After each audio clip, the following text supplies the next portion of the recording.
What happens when you take two of the most well-connected reptile breeders in the hobby to one of the biggest reptile shows in North America to pick out their favorite animals? In this video, we're gonna find out. In order to do this, we have Jeremy Turgeon from Brassman Reptiles. How do you say your last name? Turgeon. Is it, so it's like surgeon? Yes. Or detergent. Jeremy Detergent. The elementary school vibes are coming back already. I'm being haunted by bullies. And Josh Alvarez from South Bay Reptiles going head to head to pick their top 4 favorite animals at NARBC Tinley. What's the price on that?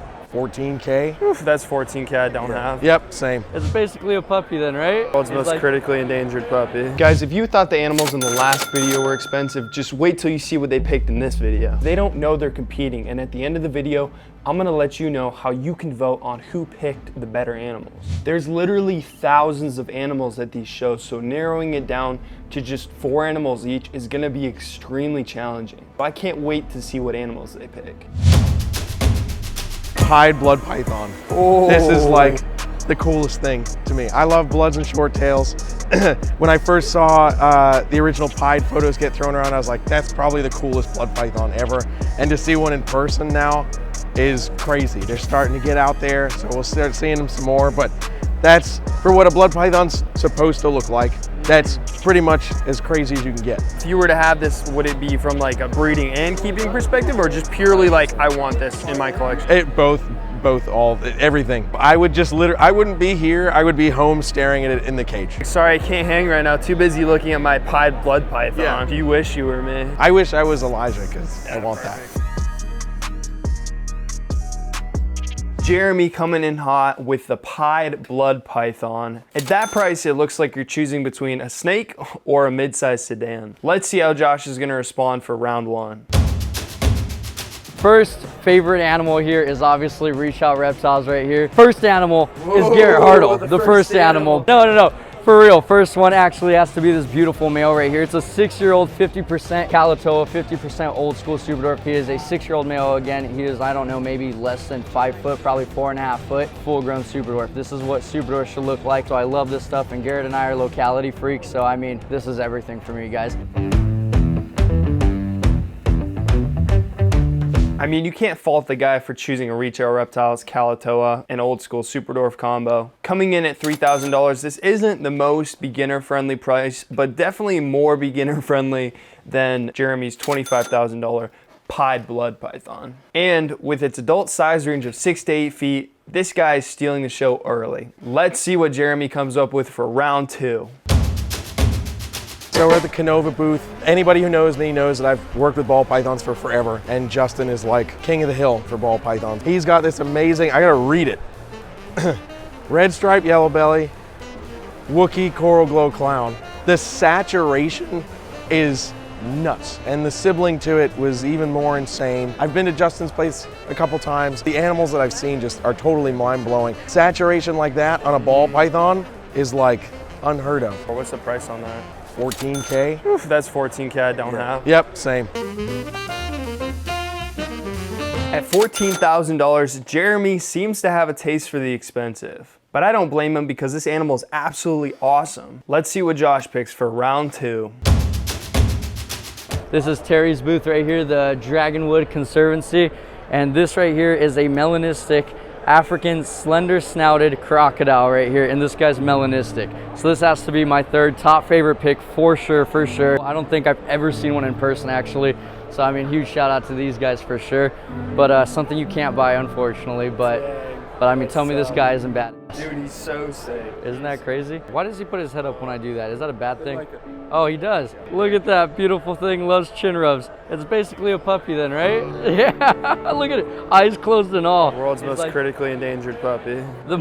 World's most critically endangered puppy. Melanistic puppy, of course. What an absolutely stunning animal. I want to give a shout out to the Dragonwood Conservancy for all the work they do to protect these critically endangered species. One of my favorite parts of the whole day was getting to hold this Cuban crocodile. If you want to check these guys out for yourself, make sure to click the link in the description. Does more expensive mean better, or is a taste for the niche animals the superior approach? Comment below. Let's move on to round 3.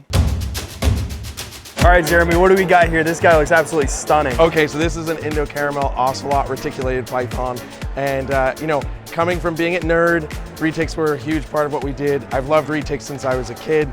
It's amazing where they've come, and to me, this animal is just like insane. Certainly there's tons of breeding potential. So selfishly, that would certainly be in play, throwing this to different projects. The ocelot gene is amazing. But I would love to set something like this up in just a massive enclosure and just watch this thing hang out and be a retic. Could you imagine seeing this like perched up on a branch? Crazy. That'd be the most insane thing. I feel like the coolest person alive. Exactly. But what does this guy run price-wise? 50 grand? Dumb expensive. So more than 50 grand. So most likely you'll never get to own this, but if you know, if you have a, you know. If I start out gold, then maybe I am. Guys, that was probably the most insane retic that I've ever seen. And with an even more insane price tag of somewhere north of $50,000, that is, if it's even possible to buy this retic. Let's see what Josh has to say. All right, so second favorite animal at the show has to be these beautiful green anacondas. I just have a soft spot for these things. Recently, I got one from Megan, Kelly, and Kevin at Nerd. So we got those two, and I mean, I'm just in love with them. So I mean, when I even got here and I saw these guys, I was just like, yeah, you know what? This is probably going to be one of my favorite animals at the show so far. So green anaconda, strictly for the love of it, strictly for the fact that Who doesn't love a green anaconda? Exactly, right? Since I've been a kid, the main thing I always wanted was the 3 world's biggest snakes, you know? So I got the Burmese pythons, I got the retics, and now I have the anacondas. And dude, that itch for wanting that has been there so long, and it finally got scratched. Just looking at them and thinking like, dude, there's no way you're ever gonna be able to house one. And now having the opportunity and the space to be able to house one correctly, it's a game changer. I mean, how can you not love it? Look at that thing, dude. It's a freaking gorgeous, gorgeous animal. What an absolutely classic species. Although most people probably can't keep a green anaconda, everybody can appreciate them. What a pick by Josh. Let's move on to the final round. I can't wait to see what these guys pick next. So Bob's got this cool ball python because that's what he does. I gotta read it again. An Enchi, oh there you are. An Enchi leopard spot nose DG clown. This animal is already insane, and if you know the DG gene just gets better as it ages. This snake, I mean, holy crap, is super impressive. Super impressive. Hands down, I'd say in top 5, my favorite ball pythons that I've seen at the show. If I was to own this, it would be, I mean, I'd be crying because I'd have to like put my house up. Or you'd be in like just absolutely a mansion because you could afford that kind of snake. True, or I'd be living in the bin with it. We're roommates in this 41 quart tub, just locked away. Like breeding potential on this, especially as a double visual animal, it's, dude, through the roof, crazy animal. I think you should face it at this point, Jeremy. You just like expensive snakes. To be fair, this is a really, really cool ball python. And with a steep price tag of $30,000, that's a snake only a few people can afford. Last but not least, this right here is a CAT plus Burke T blood boa right here. Burke T, rest in peace. This guy, you know, produced some beautiful, beautiful animals. Some of the reddest boas you'll ever find, honestly. This one is just insane, dude, insanely red.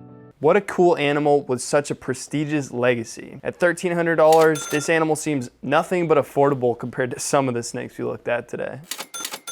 Guys, make sure to go click the community tab and vote on who you thought picked the better animals. If you can't get enough of us pretend shopping, make sure to watch this video with Tyler Ruggie and M Zodic. We'll see you in the next one.